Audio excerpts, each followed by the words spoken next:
আজ ফের সিবিআই দফতরে সন্দীপ ঘোষ। সন্দীপের পলিগ্রাফের পরও সূত্রের খোঁজে সিবিআই। আজ ১৩তম দিনে সিবিআইয়ের জিজ্ঞাসাবাদের মুখে সন্দীপ ঘোষ। আরেকবার আপনাদের জানিয়ে রাখি, আজ ফের সিবিআই দফতরে সন্দীপ ঘোষ। সন্দীপের পলিগ্রাফের পরও সূত্রের খোঁজে সিবিআই। আজ ১৩তম দিনে সিবিআইয়ের জিজ্ঞাসাবাদের মুখে সন্দীপ ঘোষ। আজ ১৩তম দিনে সিবিআইয়ের জিজ্ঞাসাবাদের মুখে সন্দীপ ঘোষ। আজ ফের সিবিআই দফতরে সন্দীপ ঘোষ। সন্দীপের পলিগ্রাফের পরও সূত্রের খোঁজে সিবিআই।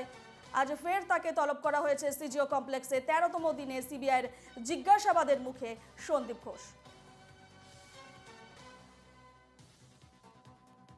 এ নিয়ে আমরা বিস্তারিত জানবো। ফোন লাইনে রয়েছেন আমাদের প্রতিনিধি বিধান নস্কর। বিধান, আজ ১৩তম দিনে সিবিআই জিজ্ঞাসাবাদের মুখে সন্দীপ ঘোষ। আমরা জানি যে সন্দীপের পলিগ্রাফ হয়ে গেছে এবং তারপরও সূত্রের খোঁজে সিবিআই। একেবারেই দেখো, এই সন্দীপ ঘোষ তাকে যখন পরপর ৮ দিন জিজ্ঞাসাবাদ করা হয় আরজিকরের যে খুন এবং ধর্ষণ মামলায়, এবং সেখান থেকেই কিন্তু তার বয়ানে বেশ কিছু অসঙ্গতি ছিল, যে কারণে মনে করা হচ্ছিল তদন্তকারীদের পক্ষ থেকে যে সন্দীপ ঘোষ তিনি কিছু চাপা দেওয়ার চেষ্টা করছে, অর্থাৎ কিছু লুকাচ্ছে, কিছু কথা, বেশ কিছু প্রশ্নের উত্তর তিনি সঠিকভাবে দিচ্ছিলেন না, যে কারণে মনে করা হয়েছিল যে তিনি অসহযোগিতা করছেন। এবং তারপরেই কিন্তু তার পলিগ্রাফ টেস্ট করানোর সিদ্ধান্ত নেওয়া হয়।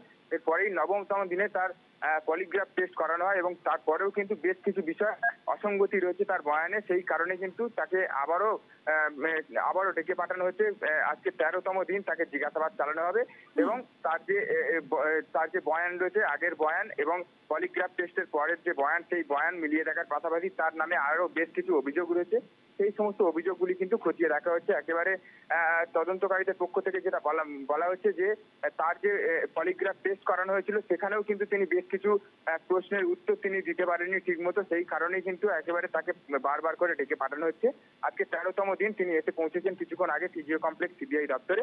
তাকে আর কিছুক্ষণের মধ্যে জিজ্ঞাসাবাদ প্রক্রিয়া শুরু করবে তদন্তকারীরা। বেশি খবরে আমাদের নজর থাকবে। বিধান, আপাতত ধন্যবাদ।